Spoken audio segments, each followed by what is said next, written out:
President Trump today blasting the Seattle judge for putting the country in danger. I actually can't believe that we're having to fight to protect the security in a court system, to protect the security of our nation. I can't even believe it. And a lot of people agree with us, believe me. But they want to see our borders secure and our country secure. And they want to see people that can love our country come in, not people that are looking to destroy our country.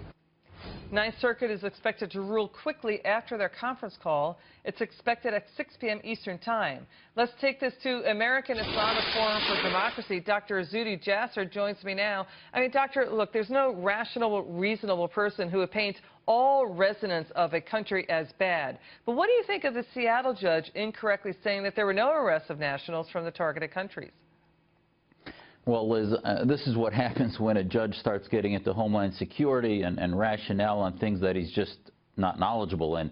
I mean, bottom line is if anything, why isn't Saudi Arabia included? Why isn't Pakistan? I mean, those are other questions. But the 7 countries were labeled by the Obama administration as being not only terror hotspots, but governments that we can't rely on as far as background checks, governments that are almost chaotic because of Yemen, because of Libya, Iraq. I mean, the attacks you listed, the mall attack in Minnesota was a Somali immigrant. The Columbus attack was a Somali native whose family, by the way, came through Pakistan.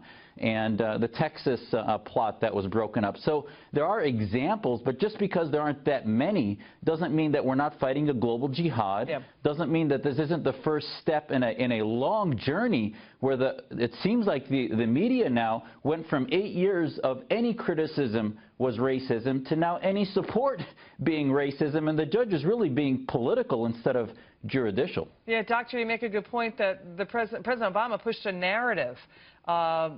Then no one believed it, right? And then the media didn't call out President Obama about it. I do want to give you these new numbers coming in, Doctor, that there are at least 380 foreign-born individuals convicted in terror cases since 9/11.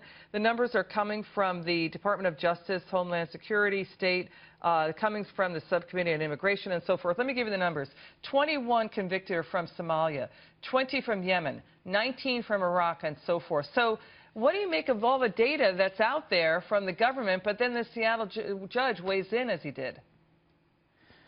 We are in a pathological amount of denial, and we see that it's a political issue instead of a national security issue.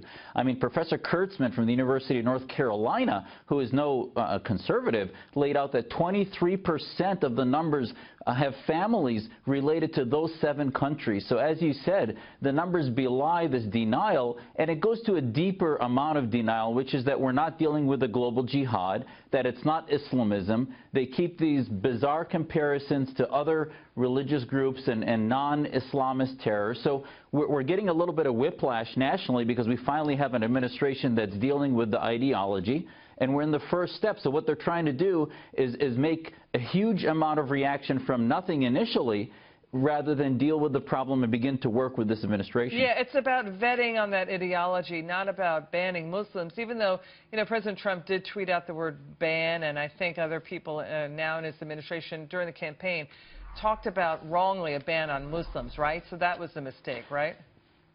It really was. This is, if there's any fair criticism, it's the messaging, and especially the campaign messaging was a little off target. And now we're getting more accuracy, more advisors that are going to be clear, because if we don't get the messaging right, America's narrative, which is our best, most potent weapon against radical Islamism, changes, and we can't do that. Yeah, it's often the values of freedom is the most powerful antidote to the ideology. And this just is coming in too, Doctor. We've got Iran removing a powerful missile, looks like from a launch pad in Tehran. It happened apparently within the past few days. Now, it's uncertain why Iran pulled the missile, and some suggest it could be technical problems. We don't know the answer to that. We're working on this story. But, Doctor, is this another victory for President Trump after putting Iran on notice and handing down new sanctions?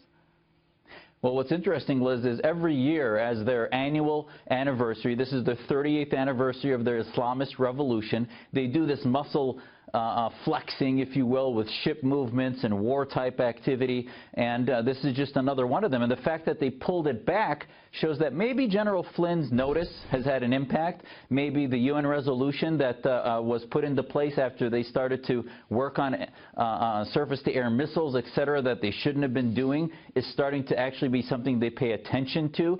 So I think, yes, as remember with the Reagan administration, he came in and all of a sudden hostages were released. And I think now we're finally seeing that appeasement was not working, and maybe a more forceful, clear administration on what we stand for and what we will not is actually having an impact on Iranian activity. Dr. Zuhdi Jasser, you're always terrific. We love having you on. Please come back soon, okay?